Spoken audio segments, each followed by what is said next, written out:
Bom dia, que a graça e a paz do nosso Deus seja com todos nesta manhã maravilhosa de domingo. Nós estamos aqui dando início, nesse momento, à nossa escola bíblica dominical online, e é sempre um motivo de alegria, uma satisfação imensa poder estar dando prosseguimento à palavra de Deus nesses dias que nós estamos sendo obrigados a realizarmos nossos cultos online, pois não podemos estarmos ainda reunidos em comunhão na igreja, no templo, mas em todos os lugares onde nós estivermos, estaremos sempre adorando, exaltando e engrandecendo ao nosso Senhor. Que você seja bem-vindo nesse momento, convide outras pessoas para estarem participando desse momento maravilhoso, onde Deus estará falando aos nossos corações através da sua palavra e do ensinamento da nossa revista, em nome do Senhor e Salvador Jesus Cristo. Nesse momento, a minha esposa, a irmã Kel, vai estar fazendo uma oração para nós estarmos dando início nossa escola bíblica dominical. Bom dia, que a graça e a paz do nosso Senhor Jesus Cristo esteja com todos vocês. E é um prazer nós estarmos aqui nessa manhã maravilhosa de domingo, onde nós iremos aprender mais e mais da palavra do Senhor. Oremos em nome de Jesus. Excelentíssimo Deus de Israel, Deus Todo-Poderoso, nessa manhã nós queremos te louvar, ó Deus, te agradecer, Jesus, pela noite de paz que o Senhor nos deu. E por mais essa manhã maravilhosa, onde o Senhor nos despertou, como diz a tua palavra, dormimos e acordamos porque o Senhor tem nos sustentado. Deus maravilhoso, ser conosco, ó Pai, nos fortalecendo, nos enchendo, meu Pai, com tua presença, com teu Espírito. Meu Deus, que o Senhor possa dirigir as nossas vidas, os nossos pensamentos, ó Deus. Toma nossas vidas em tuas mãos, as nossas famílias. Ó Deus, que nesta manhã, Jesus, possamos receber o melhor de Ti e nos dar o nosso melhor para o Senhor. Que possamos estar unidos e reunidos, ó Deus, em espírito, meu Deus, buscando e adorando aquele que é digno de toda a honra e de toda a glória. Nos dá inspiração, seja conosco, meu Pai, e com todas essas pessoas que estarão nos acompanhando. É isso que nós te pedimos e agradecemos, em nome do Pai, do Filho e do Espírito Santo. Você que crê, diga amém. Louvado seja Deus. Glória a Deus. Nesse momento nós estaremos entoando o hino do nosso cantor cristão, hino 367, Firme na Rocha, já que nós estaremos falando sobre família, não é? E o tema da nossa lição nessa manhã vai ser, o título da nossa lição é Dois que são um, casamento sob a ótica de Deus, casamento sob a visão de Deus, não é? Vamos estar louvando ao Senhor nesse momento. Eu peço a minha esposa que me ajude em nome de Jesus. Firme na rocha. Que alicerce tendes para construir uma casa firme para resistir. Grande tempestade já de chega e a instável casa de derrubar. Nossa morada na rocha está, firme e segura ela ficará. Quando o temporal contra ela der, há de resistir todo o seu poder. Como faz a areia na fundação, fazem nossas obras na salvação. Pois alguém que só em si mesmo crê, no Senhor Jesus ainda não tem fé. Nossa morada na rocha está, firme e segura ela ficará. Quando o temporal contra ela der, há de resistir todo o seu poder.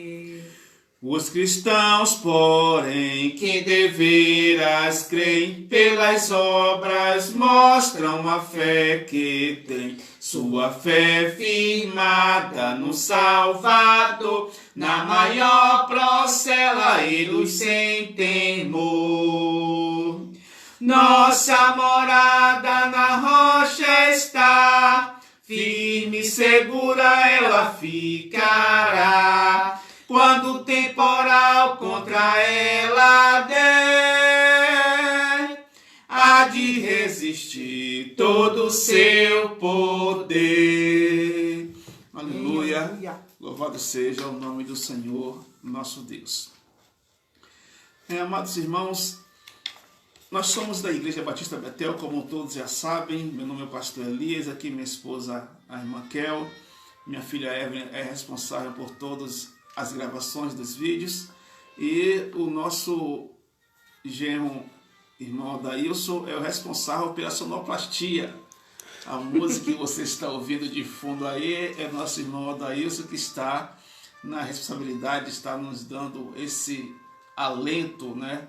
Esse momento maravilhoso com essa canção aí de fundo, em nome de Senhor Jesus.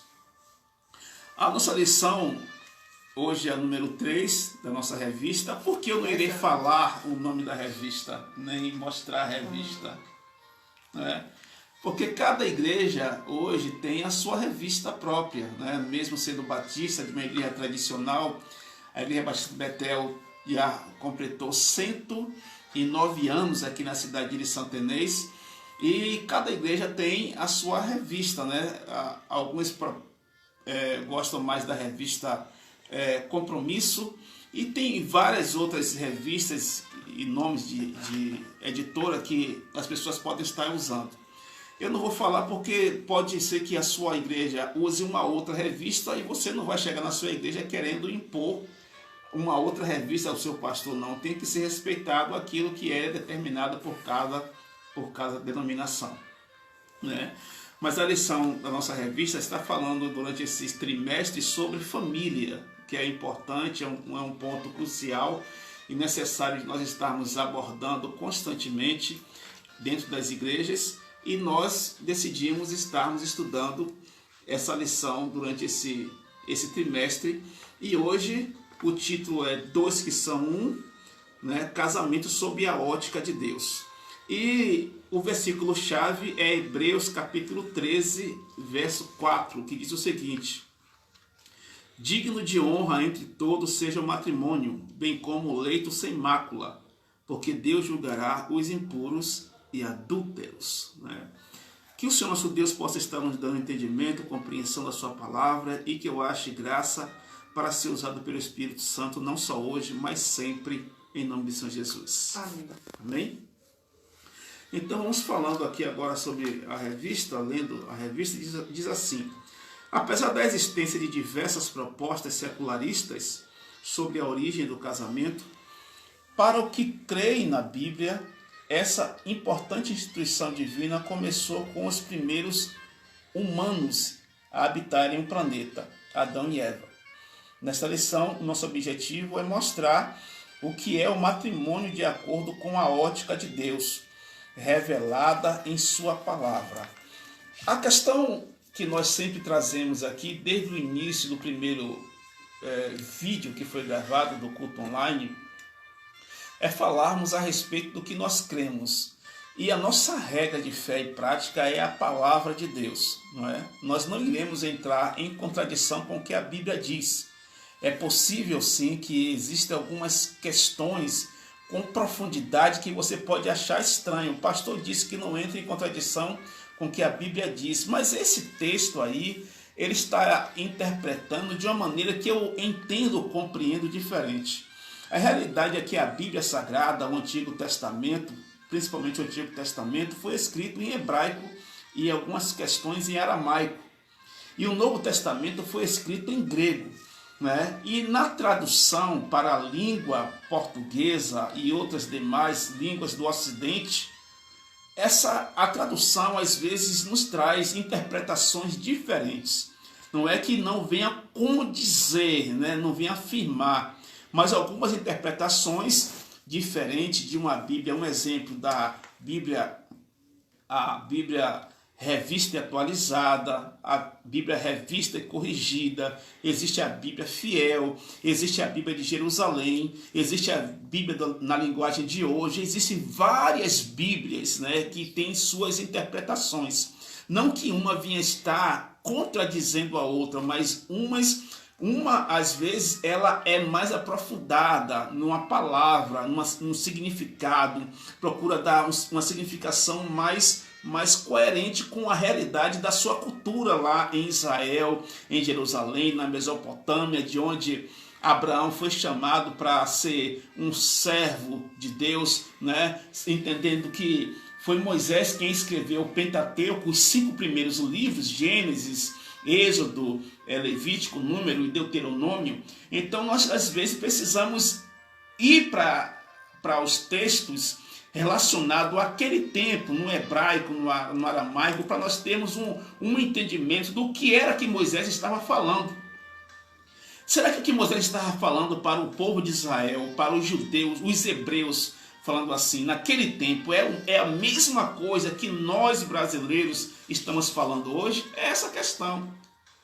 Né? Nós precisamos ter uma fundamentação com mais critério para nós analisarmos a palavra de Deus. Entendendo claramente que se nós temos às vezes dificuldades de compreender o nosso idioma na língua portuguesa, imagine entender o idioma que não é nosso, que nós não temos profundidade nem conhecimento prático. Né? Um exemplo, eu não falo hebraico, eu não falo aramaico, eu não falo grego, mas preciso sim estar compreendendo a Bíblia às vezes no seu idioma original. E aqui nós estamos falando sobre casamento, sobre a ótica de Deus, né? Como aqui está dizendo, sobre a visão de Deus, a ótica de Deus. Então estaremos sempre nos fundamentando no que a Bíblia ela tem em prática aos nossos corações. Jamais iremos discorrer, ou vamos dizer assim, discordar que foi Deus que criou os céus e a terra, o universo, o homem, a mulher, Adão e Eva. E o primeiro casamento, é óbvio, foi Deus quem fez.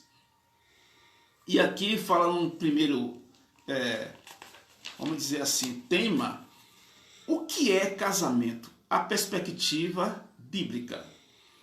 Para Deus, o casamento se legitima, por um processo e não apenas por um evento. Esse processo tem 3 partes: o deixar, o juntar e o relacionar-se sexualmente. Gênesis 2, 24. Primeiro subtema é deixar. Moisés conclui, ao final do relato do capítulo 2, que a formação de uma nova família inclui deixar a família de origem para formar sua família. Adão não experimentou esse fato, já que foi o primeiro homem, mas Moisés fez essa observação aos que aprenderiam a respeito do valor da mulher e do casamento ao lerem a história de nossos primeiros pais. Aqui nós estamos vendo uma questão muito prática e essencial para que o casamento comece dando certo, né? Aí falar sobre a questão deixar. Deixar o quê? A família de origem para formar a sua família. Um exemplo. O que quer dizer essa questão do deixar?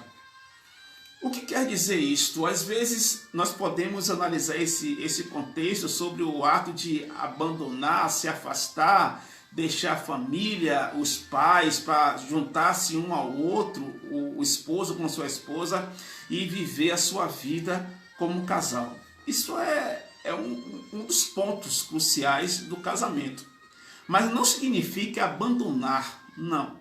A questão aqui significa, primordialmente, é o fato do casal ser independente, aprender a viver a sua vida como um casal, a resolver os seus problemas, solucionar tudo que vem sobre as suas particularidades, sem a intromissão, né, de terceiros. Eu sou casado com a irmã Kel, tenho a minha filha, meu genro, e o que é interessante é que na relação entre eles dois, eu sempre falo para minha esposa, e isso nós temos praticado, é que eles possam resolver os seus problemas pessoais sem a minha intromissão e sem a intromissão da minha esposa. Independente se eles estão aqui conosco ou se estão na casa deles. É óbvio que eles têm casa, né? Mas glória a Deus que eles estão conosco porque nós gostamos da presença deles, né? É muito importante enfatizar isto, né? Eles têm casa onde podem ficar, mas eu decidi, justamente com minha esposa, que eles permanecessem conosco durante esse tempo, ainda mais esse tempo que nós estamos vivenciando sobre essa pandemia, né? E eles conseguem muito bem viver juntos, unidos, resolvendo suas questões pessoais, sem a minha intromissão e sem a intromissão da minha esposa. Da mesma maneira como eu e minha esposa, aqui moramos também próximo, aqui praticamente ao lado da casa da minha sogra, do meu sogro e da minha cunhada, que moram aqui próximos também, mas os problemas pessoais deles, eles resolvem. E os meus problemas com minha esposa, nós dois também resolvemos.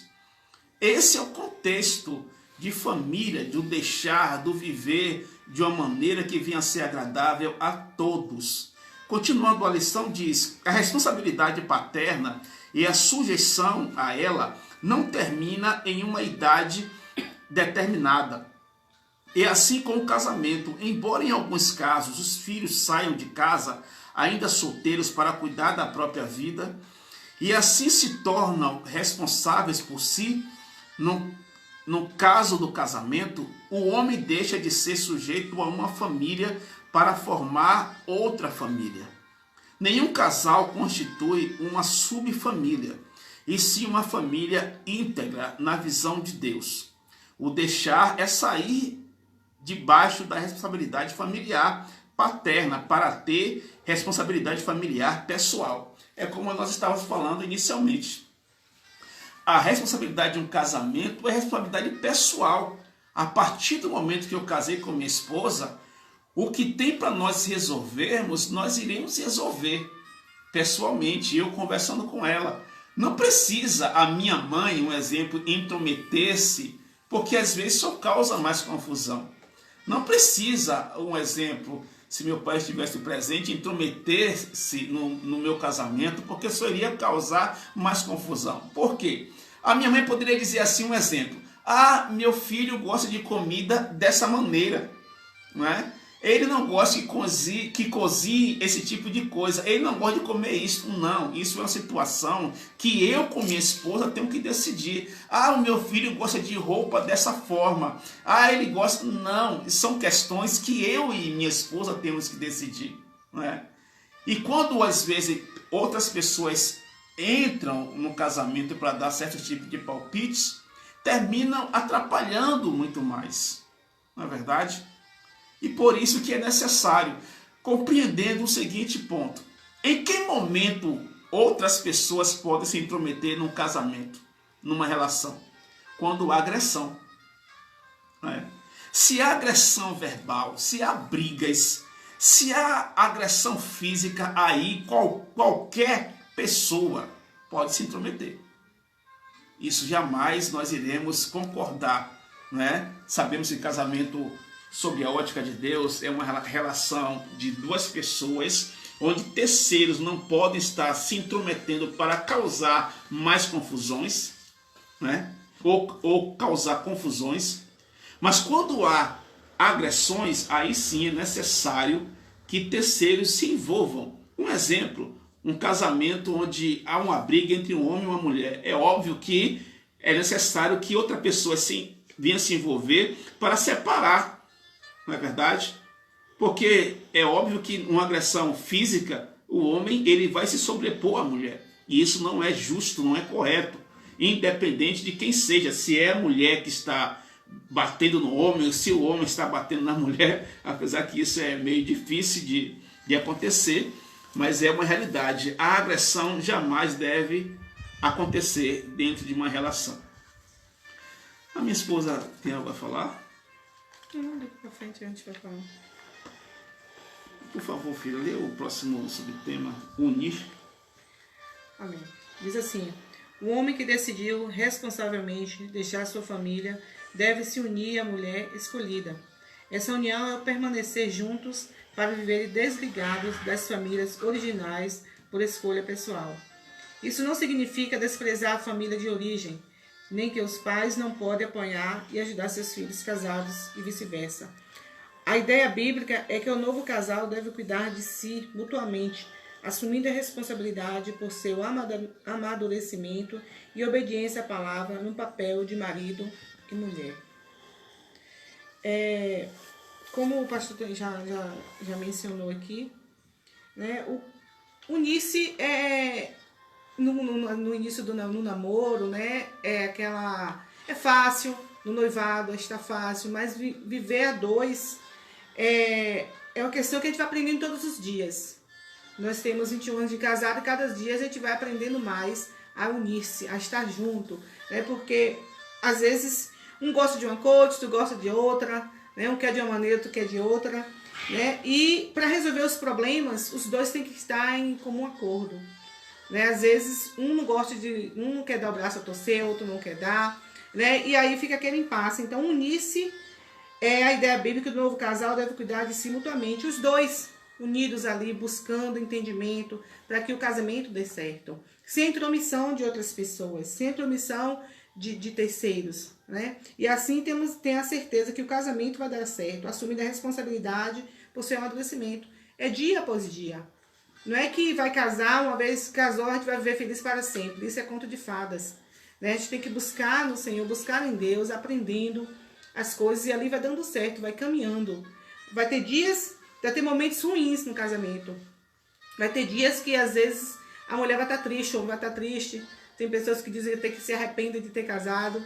Né? Mas é buscando os dois, aprendendo um com o outro, que vai dar certo unir-se. E sem deixar que as outras pessoas interfiram, dê palpites. Casamento só dá certo quando os dois ali, os dois em comum acordo. Os dois estão buscando no Senhor a união. Né? De corpos, de pensamentos, né? De atitudes. E que o amor sempre prevalece, né? Em nome de Jesus Cristo. Exatamente. O terceiro subtema diz o seguinte: ser uma só carne. A terceira parte desse processo é tornar-se uma só carne, isto é, o relacionamento sexual. Note que a intimidade física é a última parte do processo e totalmente reservada para o casal, que tem o compromisso de deixar a família e unir-se em casamento. O matrimônio é sagrado, um pacto, uma aliança feita diante de Deus. Por isso, os cristãos deve notar algumas questões práticas a respeito do casamento. Qualquer prática sexual não ligada ao cônjuge é pecado que ofende a Deus. 1 Coríntios 6:15. O sexo faz parte do pacto que Deus estabeleceu, sendo cumprido após as duas partes anteriores do processo. O sexo dentro do matrimônio traz adoração por estar dentro do pacto. Uma das questões bem complexa hoje no casamento e também dentro das igrejas é a questão do sexo. Por quê? Porque é um ato entre um casal que é muito íntimo, não é verdade? E hoje existem muitas pessoas dando palpites nessa questão, na verdade, sabendo que sexo é um assunto difícil de lidar, difícil de se conversar. Às vezes não se conversa nem dentro de casa com os próprios filhos e a família, mas dentro das igrejas, os líderes, vamos dizer assim, pastores, padres, etc., várias pessoas querem sempre dar uma explicação sobre como fazer, o que fazer, qual modo de fazer, etc. E, sendo enfático, a Bíblia Sagrada não nos dá nenhum parecer concreto sobre qual a maneira correta de um casal ter relações sexuais. Você pode procurar vários textos, algumas pessoas, às vezes, querem pegar o texto de Hebreus 13:4 para falar a respeito disso, entendendo que Hebreus 13:4 mais à frente estaremos reforçando essa ideia, está falando sobre um casamento, a união, como foi lido aqui inicialmente, com um leito sem mácula, ou seja, existe o casamento na ótica de Deus e existe também o casamento na ótica dos homens. E qual dos dois estão corretos? Os dois. Porque o Senhor Jesus Cristo e o nosso Deus, ele não nos deu prioridade, não é, para nós estarmos desobedecendo as leis, de modo nenhum. Da mesma forma que está escrito entre os 10 mandamentos, não matarás, para o crente, na lei dos homens também está escrito isso, não matarás. Então a lei de Deus, ela não revoga a lei dos homens. E muito menos a lei dos homens não irá revogar, impedir a concretização da lei de Deus. Então, casamento perante a lei de Deus é óbvio que é correto, né? Hoje já existe o casamento religioso com efeito civil, que é onde a pessoa vai até o fórum, o cartório, hoje é cartório, né? E ali ela pede o casamento, leva a documentação, pede tudo direitinho. E o que acontece? Ela tem o direito de casar-se na igreja. Leva os documentos, faz uma ata da igreja, os padrinhos assinam tudo direitinho, o dia, o horário, os cônjuges, os padrinhos, as testemunhas e tal. Depois pega essa ata, leva até o cartório e ali é sancionado o casamento, na verdade. Como é que fala? Validado, muito agradecido, né? O casamento que foi realizado na igreja. E existe o casamento civil, que é realizado apenas no cartório, né? E os dois estão corretos, né? De acordo com as condições financeiras. Às vezes tem pessoas que querem casar apenas no cartório, e isso também tem que ser respeitado, né? Chega na igreja, pastor ora, dá uma bênção, não é verdade? E tem pessoas que às vezes quer casar na igreja, aí tem que aquela cerimônia, arrumação, aquele cuidado, convidados, né? Tem a recepção, tudo isso, a festividade após o casamento, os comes e bebes, tudo isso, né, tem que ser respeitado também. Mas a questão do sexo é justamente isso, amado.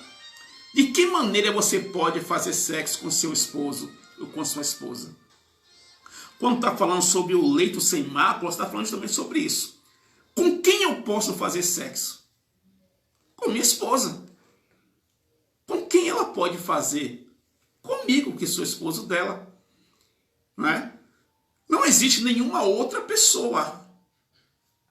Olhando, como nós falamos anteriormente, casamento, é a perspectiva bíblica, deixar e unir, né? Que não pode existir intervenção de terceiros. No sexo é a mesma coisa.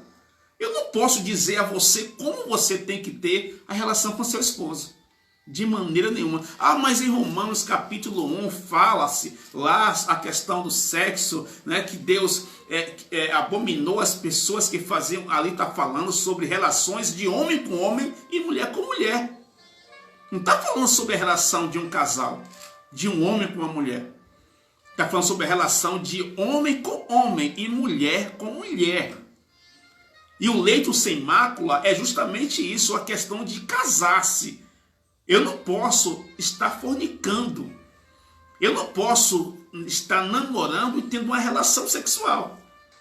Eu não posso estar noivo e tendo relações sexuais. É isso que a Bíblia está falando sobre o leito sem mácula. É isso que eu compreendo, que eu entendo.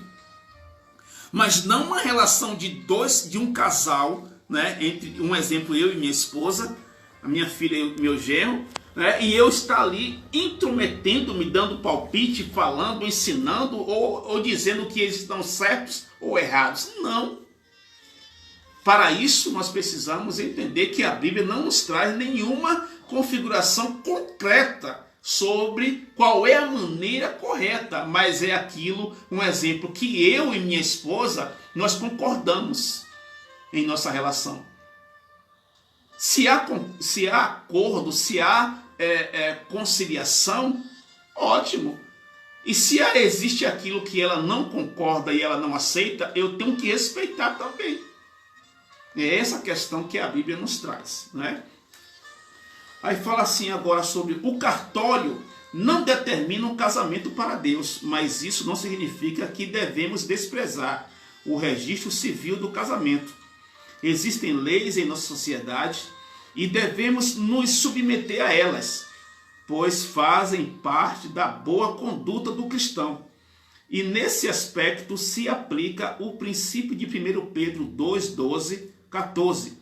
Por essa razão, quando uma pessoa se converte e não é casada de acordo com as leis do país, devemos aconselhá-la a legalizar sua situação o mais breve possível.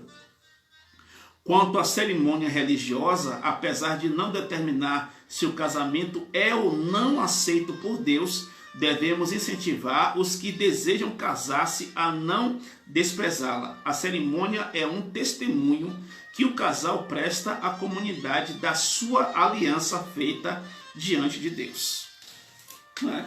Falei já um pouco sobre a questão da cerimônia religiosa e a cerimônia civil, pois as duas coisas estão corretas. Mas entendendo o seguinte, amado, a cerimônia religiosa, às vezes, um exemplo é o casamento na igreja, e existe sim, para algumas pessoas, uma dificuldade, ainda mais para a realidade que estamos vivenciando. É desemprego, é crise em nosso país. Antes dessa doença, Covid-19, já estávamos assim. Imagine agora. E como é que fica uma pessoa que quer casar, né, para ter a possibilidade de ter a sua vida abençoada por Deus, e ela não tem uma condição financeira de fazer arrumação de igreja, na verdade, tem que comprar flores, vestido e muitas outras coisas para fazer o casamento numa igreja? Como é que fica? Aí eu aconselho que aconteça o quê? Que ela case no civil, no cartório, e na igreja nós iremos simplesmente abençoá-los, sem aquela pompa, né? Por questões financeiras, de arrumar a igreja, chamar paraninfos, testemunhas e outras demais coisas que tem um gasto grande hoje em dia. Na verdade, fazer a festa, na verdade, tudo isso. Então, a pessoa vai casar no cartório e na igreja nós estaremos abençoando esse casamento, e não vai ser diferente, amado, de maneira nenhuma. O segundo tema é casamento, projeto de Deus. Eu pedi a minha esposa que esteja lendo o segundo tema e o casamento, intenção original. Casamento, projeto de Deus. O casamento é uma das decisões mais importantes na vida do ser humano, e dele dependem muitas outras. O casamento não foi uma descoberta humana, mas um projeto divino. Estava no plano original de Deus desde o princípio. Que diz o subtema: o casamento, intenção original. Gênesis 1, 27 e 28. Deus planejou um casal e o designou para povoar a terra. A existência do pecado não fez Deus mudar a maneira da procriação. O processo seria o mesmo desde o princípio. Há um relacionamento sexual, a fecundação, a gestação e o nascimento.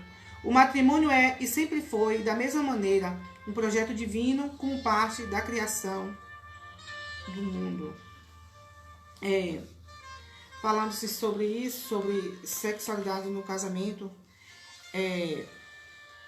não existe outra maneira de se povoar a terra. Não existe outra maneira de ter filhos, né? Como os pais contam para os seus filhos, né? Como é que vem com a cegonha? Não existe isso. Todos nós somos adultos, somos casados, nós sabemos hoje, até os jovens hoje eles sabem, né? Estudando, pesquisando. Então nós pais temos também que quando os nossos filhos fazem a pergunta, nós temos que falar de uma forma que eles entendam. Então, desde a criação de Adão e Eva, o sexo foi feito para os dois.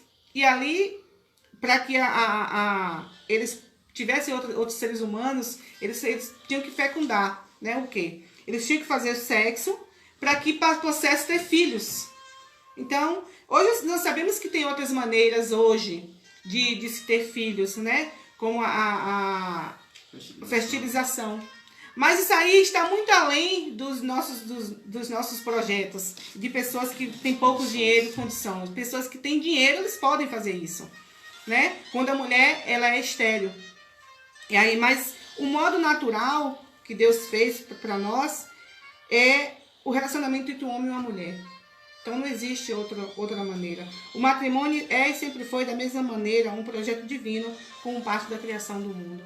Então nós não estamos falando nada de diferente, nada de coisas que as pessoas não entendam, né? E na igreja, quando o pastor prega, ele explica. Nós temos que explicar, temos que estar falando também para as pessoas, desculpe, para as pessoas a maneira que agrada ao Senhor, da forma que agrada a Deus. Nós somos pessoas que pensamos, que raciocinamos, lemos a Bíblia e sabemos que temos que fazer as coisas de modo agradável ao Senhor. Não é, pastor? Isto, verdade. Voltando aqui para o próximo subtema que diz o casamento, alvo nobre e saudável. O casamento deve ser alvo de todo homem. Essa foi a intenção final de Deus, quando criou homem e mulher. Nas narrativas de Gênesis, podemos notar quando Deus usa atributos didáticos para fazer com que Adão sinta que lhe falta algo. Note a sequência dos fatos. Vamos ver agora alguns tópicos. Deus mostra a sua intenção de não deixar o homem só. Gênesis 2:18. Deus ordena que Adão nomeie os animais. Gênesis 2:19. Adão passa a nomeá-los, percebendo que somente ele vivia só. Gênesis 2:20. Deus forma então a mulher. Gênesis 2:21 e 22. Deus apresenta a Adão. Gênesis 2:22. Adão conclui que juntos se completariam e seriam perfeitos. Gênesis 2:23. Devemos lembrar que Paulo nos avisa que algumas pessoas não se casarão. 1 Coríntios 7, versículo 7 ao 9. O apóstolo ensina que esta deve ser uma decisão com alvo definido, servir melhor ao Senhor. Como eu falei aqui inicialmente a respeito do primeiro casamento, amados. Quando foi o primeiro casamento? Quem realizou o primeiro casamento? É óbvio que foi Deus. E qual o casamento de Adão e Eva? Para isso existia um processo, né, que aqui nesses tópicos nós estamos analisando e vendo, né? As pessoas hoje elas têm a mania, vamos dizer assim, a falta de realização, não uma educação de menosprezar o casamento. Enquanto existem pessoas que menosprezam o casamento, existem outras pessoas valorizando o casamento de uma maneira errônea, de acordo com o que a Bíblia fala. Não é um pensamento apenas meu, mas um pensamento bíblico. Existem pessoas que estão valorizando o casamento sem ter o direito a ele. E existem pessoas que têm o direito a ele, que poderiam estarem casadas, mas desprezam o casamento, né? É tanto que nós estamos vendo hoje o quê? Homossexuais, né? Homem com homem querendo casar, mulher com mulher querendo casar, não é verdade? Enquanto pessoas que podem casar, que não precisava essa luta, essa guerra toda, essa confusão toda, e simplesmente desprezam. Alguns acreditam que já vivemos juntos há tanto tempo, não precisa casar. Eu entendo claramente que casamento é a união, sim, de duas pessoas, de dois corpos. Mas é necessário, sim, nós termos a bênção de Deus, a obediência à palavra de Deus e a obediência também às leis constituídas pelos homens. Não é verdade? E Deus, quando ele fez o casamento de Adão e Eva, existia um processo. Deus criou, é óbvio, os animais, criou os céus, a terra, o universo, os animais, as aves dos céus, os animais dos mares, marinhos, os animais da terra, na verdade, as plantações. Depois de tudo isso, Deus criou o homem, né? E na questão do homem, Deus traz o homem para dar nome aos animais, e ali vê-se o homem que não existia ninguém, nenhum ser existente que pudesse unir-se a ele. É o que vai dizer a história, não é verdade? Então, como Adão passa a nomeá-los, percebendo que somente ele vivia só. Em Gênesis 2:20 percebe-se isso. Vamos ver esse texto lá em Gênesis capítulo 2, versículo 20. O que é que nos diz a palavra do Senhor? Gênesis 2:20 diz assim: deu nome o homem a todos os animais domésticos, às aves dos céus e a todos os animais selváticos. Para o homem, todavia, não se achava uma auxiliadora que lhe fosse idônea. Né? Então aqui nós estamos percebendo, né, que o Adão já tinha reconhecido, visto isso. Puxa, todo mundo não. Todos os seres animais têm seus pares, mas eu não tenho. Né?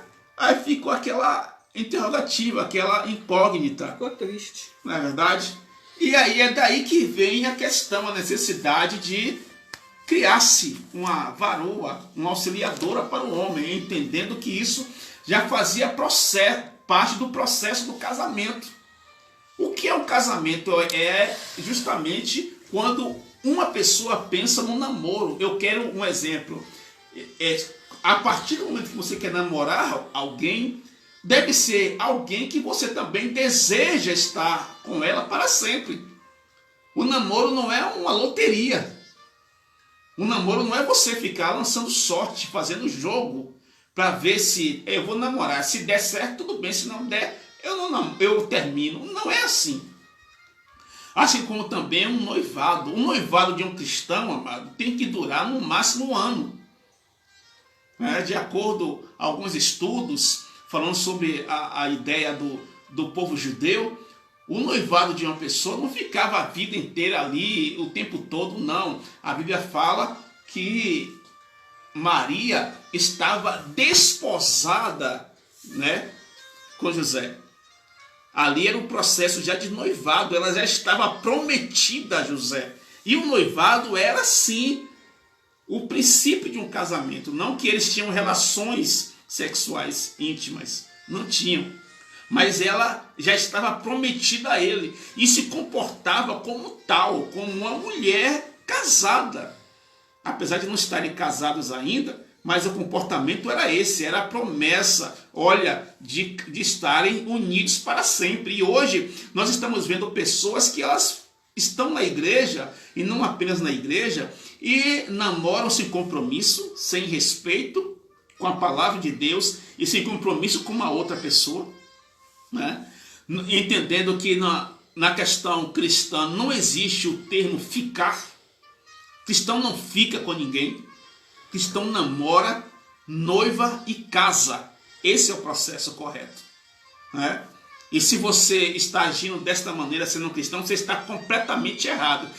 Estamos, como diz aí, trazendo uma ideia da música antiga, estamos no tic-tic no fubá. Cristão não vive assim. Cristão não junta os panos para morar juntos, não. Cristãos, ele procura primeiramente fazer tudo que a palavra de Deus nos ensina.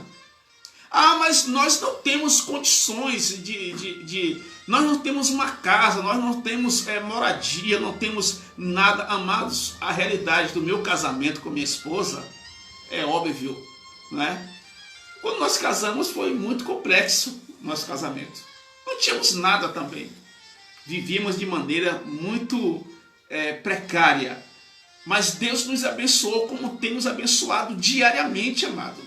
Como ela falou no início, nós fizemos 21 anos de casados. 21 anos não são 21 dias, não são 21 meses, não.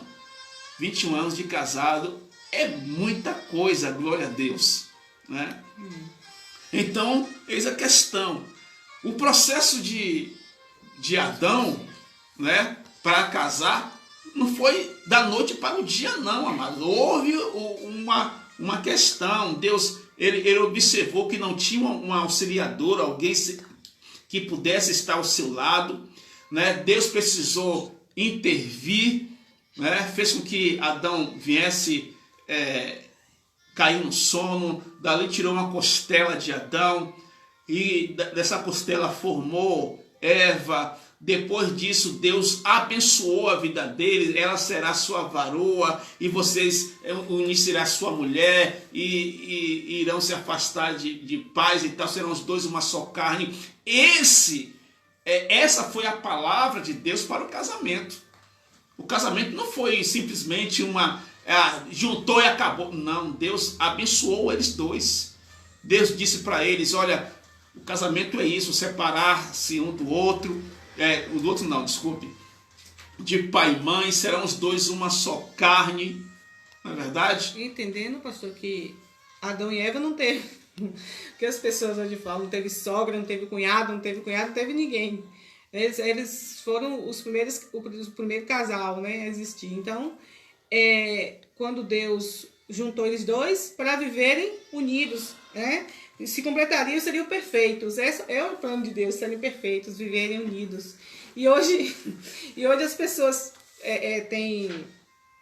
falam que casar é para a sogra não se intrometer, para o sogro não se intrometer, mas é como o pastor falou, não tem que ter intromissão de ninguém.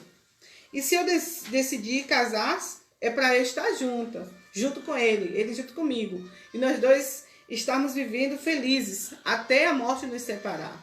Não temos que pensar em casar e dizer, se não dá certo, a gente separa. Tem tantas pessoas, por que eu vou viver infeliz para sempre? Não é que nós cristãos queremos que vocês vivam infelizes. Né? Nós cristãos pregamos que nós temos que ajeitar os dois, as divergências que irão surgir. Nos nossos 21 anos de casado não foi só amor, amor sim, sempre teve, não foi só flores. Temos nossos momentos também de nos acertarmos, de conversarmos e de dizer o que está certo, o que está errado, para que nós possamos consertar. E jamais pensar em desistir, jamais pensar em pedir divórcio. Porque casamento é para a vida inteira. Então, no namoro é para isso, no namoro é para você estar observando. Você já observa, antes de nós namorarmos, a pessoa fica olhando, observa como é aquela pessoa. Então, cristão, namora, noiva e casa. E há pessoas ainda, pastor, que decidem dizer que não vão casar, que não tem dom para casar. Então, meu querido e minha querida, se você diz que não quer casar, quer viver sozinho, você também tem que saber que você tem que viver de modo que agrada ao Senhor. Né? Não fornicando. Isso não vai agradar a Deus. Você tem que viver de modo para servir a Deus. Você tem que ter essa convicção. Se você não suporta ficar sozinho, então casa. Ou sozinha, você tem que casar. Para que você possa viver uma vida reta com Deus. Ótimo. Não é, amados? Então essa é a questão lógica. Né? Algumas pessoas ainda hoje perguntam assim, Adão e Eva não casou. Isso aqui foi o quê? Isso foi o casamento, sim. Não é verdade? E minha esposa falou aqui que Adão e Eva não teve sogro nem sogra. Amados, Adão e Eva eram legítimos filhos de Deus. E você pode analisar, Deus não se intrometia na vida pessoal deles dois. Mas a partir do momento em que Adão e Eva desobedeceram a Deus, aí houve-se a intromissão divina. Não é? E outra coisa que eu quero deixar bem claro para todos nós aqui, é que quando Deus veio dar o parecer dele quanto à desobediência de Adão e Eva, na questão da aquisição do fruto da árvore do conhecimento do bem e do mal, eles culparam a quem? A Deus. Adão culpou a Deus, Eva culpou a serpente. Né? É só para entender que numa relação, um exemplo que é bem claro e tem que ser enfatizado aqui. Desculpe. Quando existe a agressão física, que eu falei aqui inicialmente, aí é necessário, se não há acordo, se não há comunhão, que haja separação. Vamos ser franco e realista. Porque casamento não é um ambiente, não é um critério social nem divino que os dois têm que viver brigando e machucando um ao outro. Não é dessa maneira. Se há agressão, então isso não é casamento. Nunca foi. Se há agressão, então isso não vem de Deus. Se há agressão, então isso não era nem para ter começado. Né? Então tem que terminar. Mas Pastor, o senhor está aconselhando eu me separar do meu marido? Não estou te aconselhando a nada. Estou dizendo qual é o critério do casamento. Casamento é para os dois viverem felizes. Independente de como está a sua vida, é para os dois viverem felizes. É para você respeitar sua esposa e seu esposo respeitar também você. Ou vice-versa. Então essa questão, amados, se não está existindo a coerência do que é um convívio social entre duas pessoas, então isso não é casamento. Mas cabe a você, porque de repente você está vivendo, pastor, eu estou brigando com meu marido, vou me separar dele porque o senhor falou. Não estou dizendo nada disso. Isso aí é uma posição e decisão pessoal, sua. Não é decisão minha, porque não sou eu que estou casado com você, né? E nem tampouco com teu marido, é você. Então você tem que tomar decisão. Você tem que ver o que é melhor, porque de repente o pastor chega e fala assim, tem que separar. Aí pronto, separam-se. Depois a pessoa termina voltando para o marido. E como é que fica aí a palavra do pastor? Como é que fica o palpite do pastor? Não serviu de nada, né? Então, qual é a decisão correta? Vocês precisam se entender, conversar um com o outro e compreenderem o que é melhor. Mas eu confesso claramente, se é para ficar brigando todos os dias e tendo agressões, isso não concordo. Isso é uma posição pessoal, né? Mas não estou aconselhando que você se separe de ninguém. A vida é sua, a escolha é sua. Você faz o que bem quer. Existem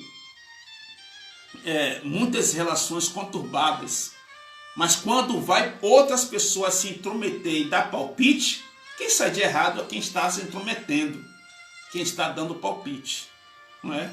Então, na igreja mesmo, se uma pessoa chega para mim para falar, pastor, meu esposo ele me agrediu, meu esposo me traiu, qual é o conselho a ser dado?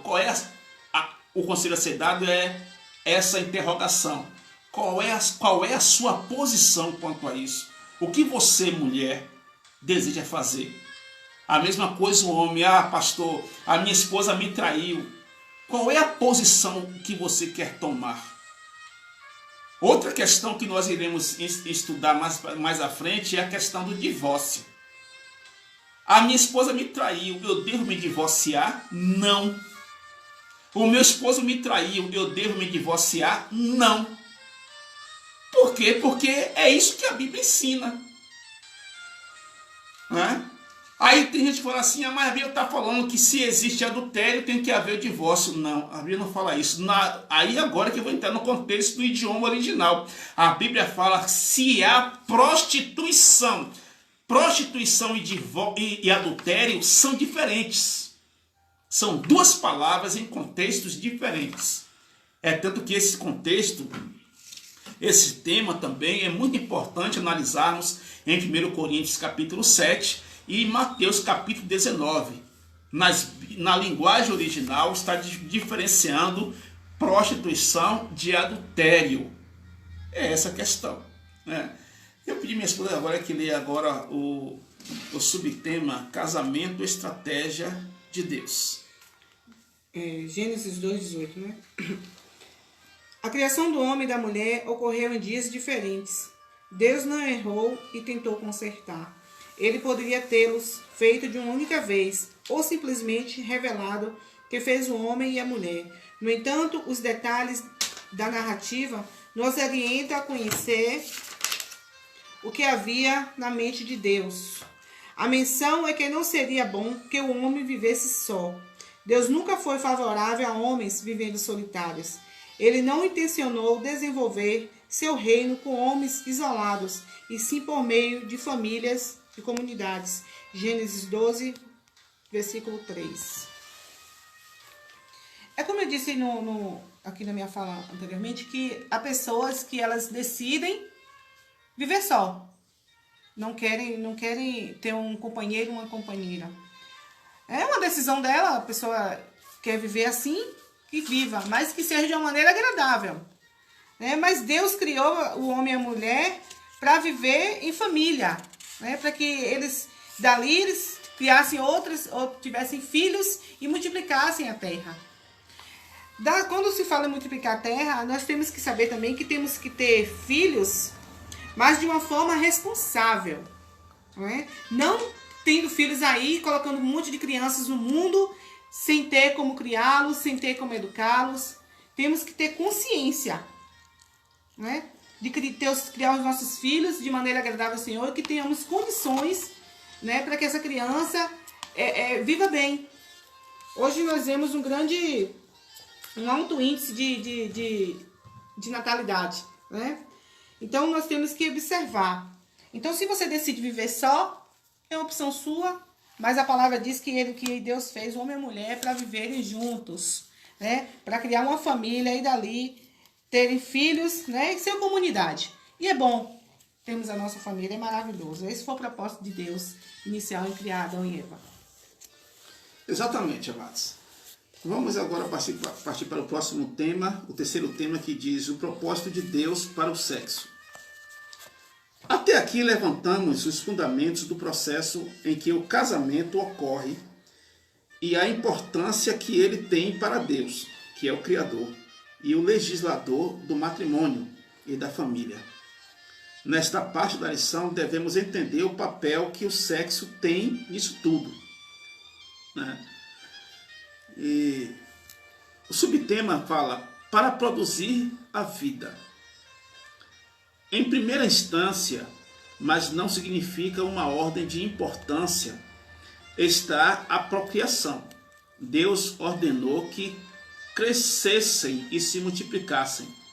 E isso viria por meio do relacionamento sexual. O sexo não é uma invenção após o pecado, mas o plano original de Deus. O sexo é a forma bíblica pela qual se deve gerar filhos. Foi assim que Deus planejou e sustentou a existência dos seres humanos até aqui. É importante analisarmos o seguinte ponto, amados. O sexo ele é abençoado por Deus, né? E entendendo que o sexo também, nós iremos falar sobre isso no subtópico, subtema abaixo, ele precisa ser também um momento de alegria, de prazer e satisfação para as pessoas, né? Quer falar? Não, para falar. Para o casal, desculpe, né? Então, existe um tabu, vários tabus sobre essa questão sexual que nós estamos trazendo aqui para os amados irmãos, e sempre existem aquelas pessoas que acham que tem o segredo, né? Que tem vamos dizer assim, ela tem a chave do sucesso, do segredo para uma vida sexual abençoada, uma vida sexual feliz, etc. E o que é bem claro e objetivo de se entender é o seguinte: se você, como mulher, não conhece o seu corpo, é o seu marido que irá conhecer. Porque o corpo da mulher é igualmente um cofre, vamos dizer assim, né? E a senha, quem é que tem a senha? Como é que você você tem o seu cofre e outra pessoa terá a senha para ele? É óbvio que não, né? O cofre é seu, né? Trazendo a ideia do corpo da mulher. A minha esposa aqui, ela tem um cofre que é dela, o cofre é dela, a senha é dela. Ela conhece a senha. Em outras palavras, para eu conhecer esse cofre, abrir esse cofre, ela tem que passar para mim o quê? Esta senha. Não é verdade? Vai ter que dizer tudo direitinho. Olha, é dessa maneira, é assim. Assim também é o corpo dela. O corpo dela é o cofre dela, gente. Quem conhece é ela. É ela que tem que dizer para mim o que ela sente e o que ela quer, referindo-se ao seu corpo. Pois eu posso tentar descobrir. Olha, mas vai dar um trabalho. Vai dar um trabalho para descobrir, né? São 21 anos de casados, na verdade, e a gente ainda precisa se conhecer um ao outro dia após dia, né? Mas é necessário que nesses 21 anos de casado ela diga para mim: filho, é dessa forma, é desta maneira, eu sou assim, eu quero assim, eu gosto assim, etc, né? O subtema diz assim, o segundo subtema: para o conhecimento e a intimidade do casal. O relacionamento sexual também foi designado por Deus para que o casal se conheça intimamente. A questão do cofre, né? O cofre é dela, ela tem a senha. Para eu conhecer, entrar no cofre dela, né? Vamos dizer assim, usando linguagem figurativa, ela precisa me dar o que? A senha para mim. Não é verdade? Para que haja conhecimento, intimidade física e emocional no relacionamento, o casal precisa desenvolver uma boa comunicação. Esposo e esposa devem falar do que gostam e do que não gostam, né? Aí um exemplo: você não conversa com seu marido sobre sexo. Você não conversa com sua esposa sobre sexo. Como é que vocês vão se entender? Aí vão chegar em cima da cama, e, desculpe a expressão, e ficar ali brigando, ficar ali discutindo, ou simplesmente como se fossem dois inimigos? Não, amados. Da mesma maneira que se senta no banco na praça para conversar sobre vários assuntos, assim como se senta para poder assistir um desenho, um filme, um jornal e conversa sobre o assunto, assim como se senta no almoço para falar sobre a comida, etc. Tem que conversar sobre isso também. É algo natural, vocês são casados, vocês não são inimigos não. Ah, mas eu tenho vergonha de falar com o meu marido sobre isso. Como é que você vai ter vergonha de falar com o seu marido, que é uma pessoa que precisa conhecer, e eu acredito que conheça todo o seu corpo? Não é? Como é que você vai ter essa intimidade com outras pessoas e não vai ter com seu marido?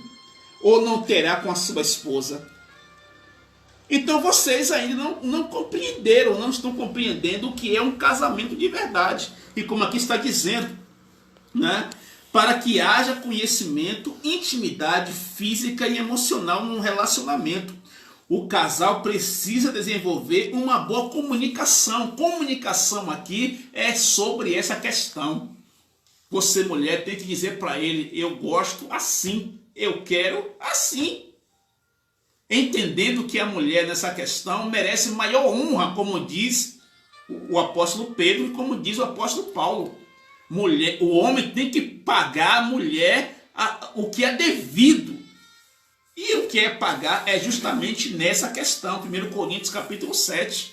O homem tem que dar à mulher o que é devido, tem que honrá-la nessa questão. Não é você ser individualista, né? Você ser, como eu posso dizer assim, soberbo, orgulhoso, pensar apenas em se satisfazer e não satisfazer a sua esposa. Primeiro, desculpe a expressão, vou ser um pouco radical. Primeiro seu cavalo, ela, depois você.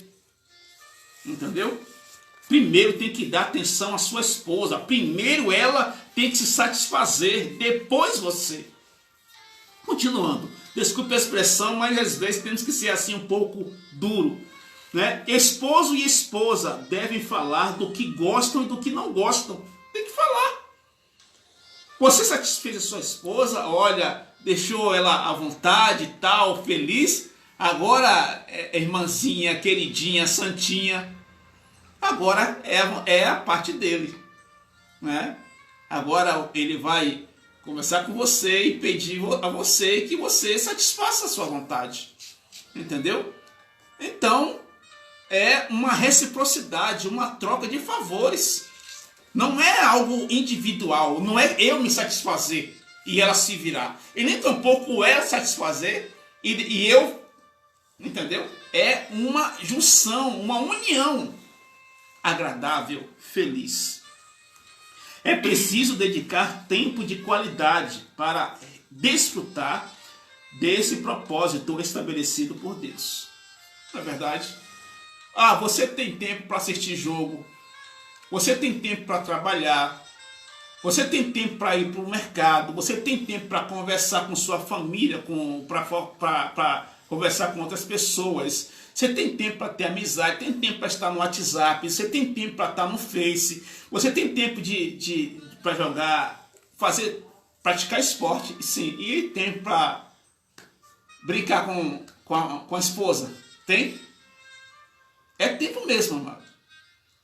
De acordo com nossa Constituição, não apenas a Constituição, mas desde a lei lá da revolta na França, onde fala sobre liberté, igualité e fraternité, foi também determinado o tempo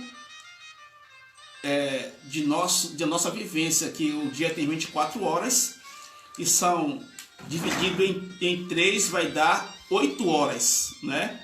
3 vezes 8, 24. Que é 8 horas de trabalho, 8 horas de descanso e 8 horas de lazer. Você tem tempo para sua esposa?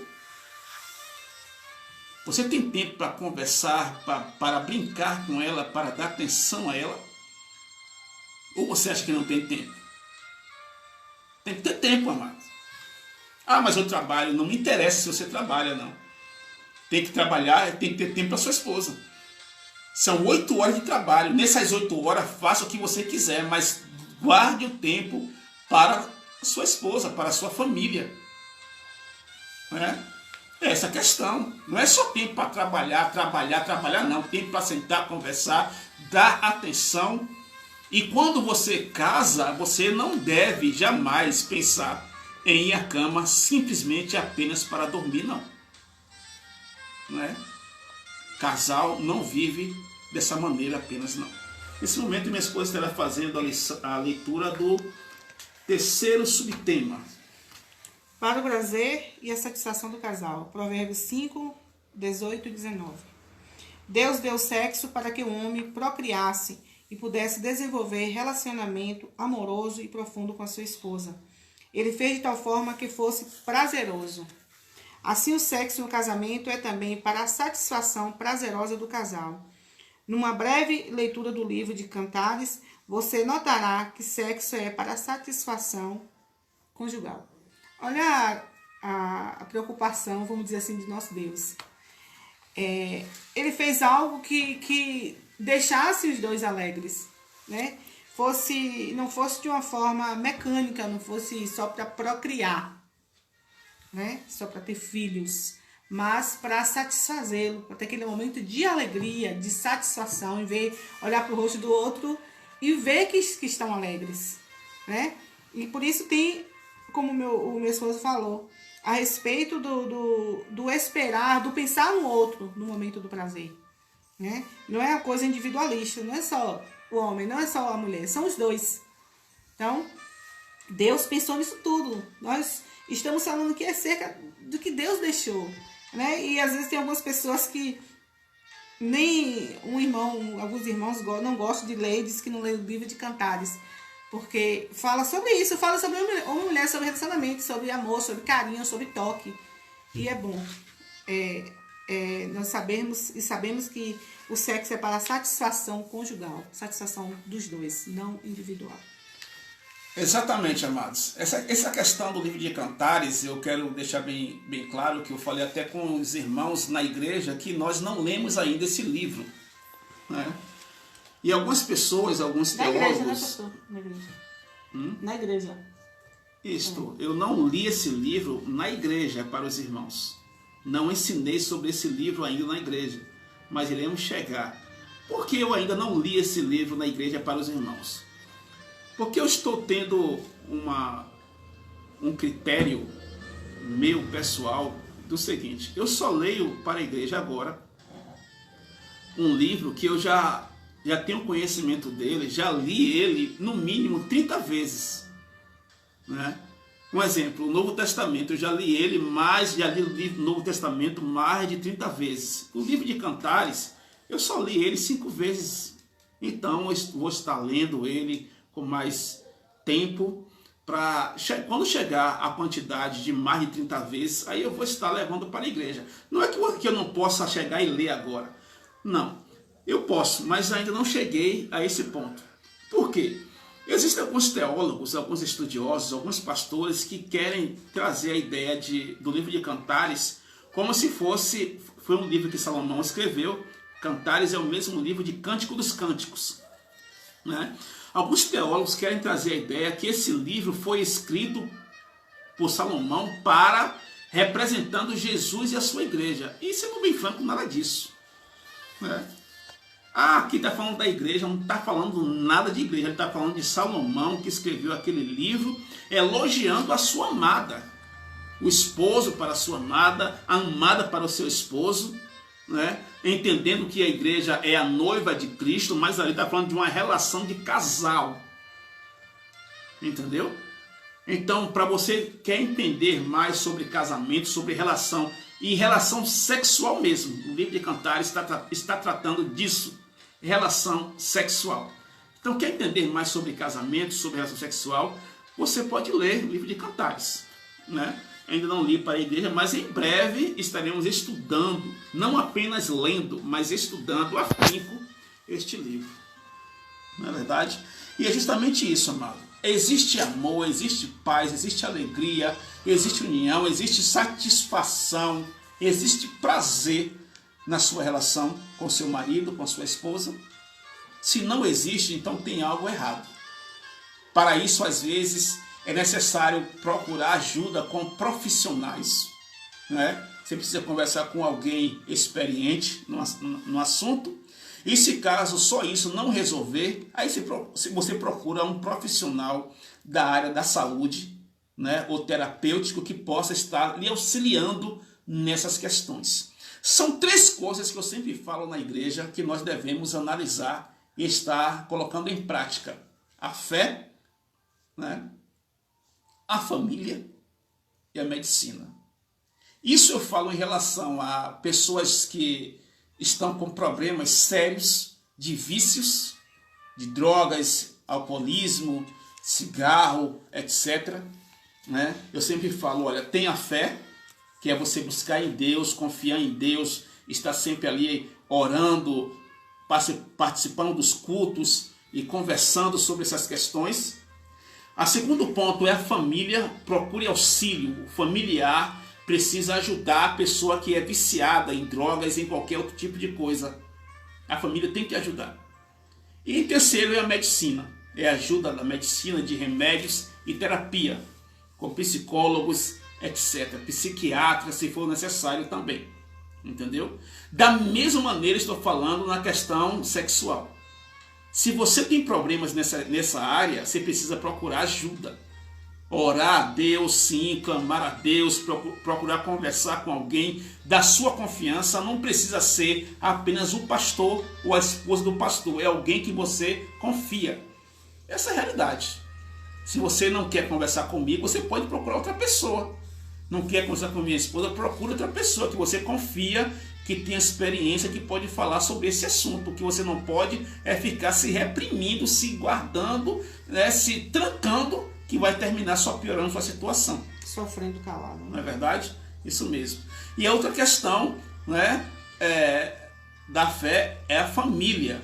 Entendeu? A comunicação com seu esposo, a comunicação com sua esposa, você falar sobre suas dificuldades nessa área, sobre sua timidez, talvez seja apenas isso.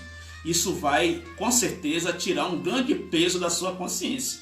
E caso essas 2 coisas não resolvam, procure uma ajuda médica na medicina, uma ajuda terapêutica, que com certeza você vai ser muito bem auxiliado em nome de Jesus Cristo. Amém? Então aqui agora nós estamos concluindo. Eu vou pedir à minha esposa que faça a leitura da conclusão nesse momento, em nome de São Jesus. Antes disso, pastor, eu tenho um tópico aqui falar. Se você é solteiro, honre a Deus, reservando toda a sua vida sexual para oferecer a seu cônjuge.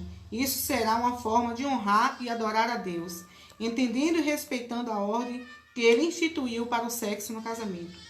Se você é casado, agradeça a Deus por seu cônjuge e honre a Deus.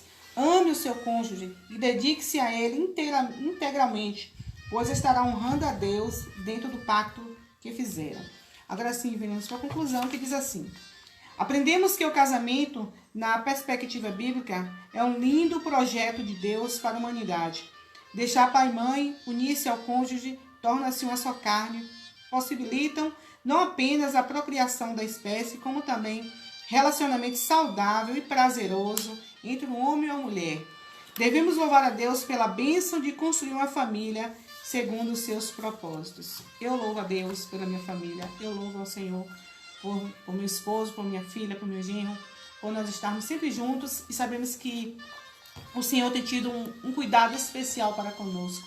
E eu só tenho a louvar ao Senhor. Amém, glória a Deus, louvado seja o nosso Deus por tudo isso. Nesse momento tão complexo que nós estamos vivenciando sobre essa enfermidade, essa pandemia no mundo, eu estou amando estar passando esses momentos com minha esposa, com minha filha e com meu genro.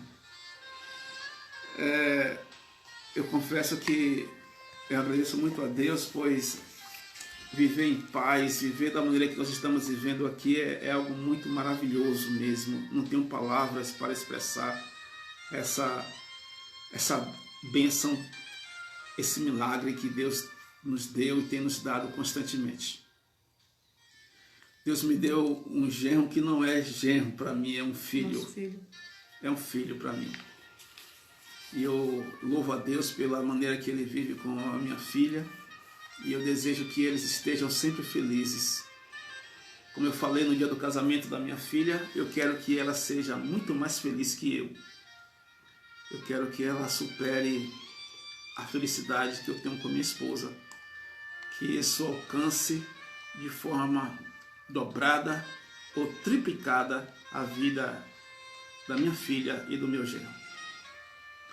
Eu quero agradecer a todos vocês que estão conosco nesse momento. Que Deus esteja abençoando grandemente a vida de vocês.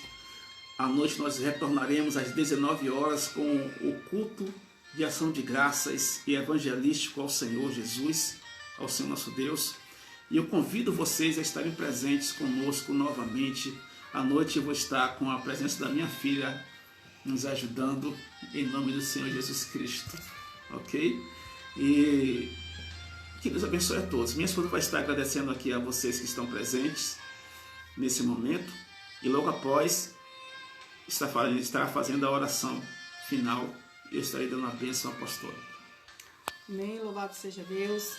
Grandes coisas tem feito o Senhor por nós, por isso estamos alegres.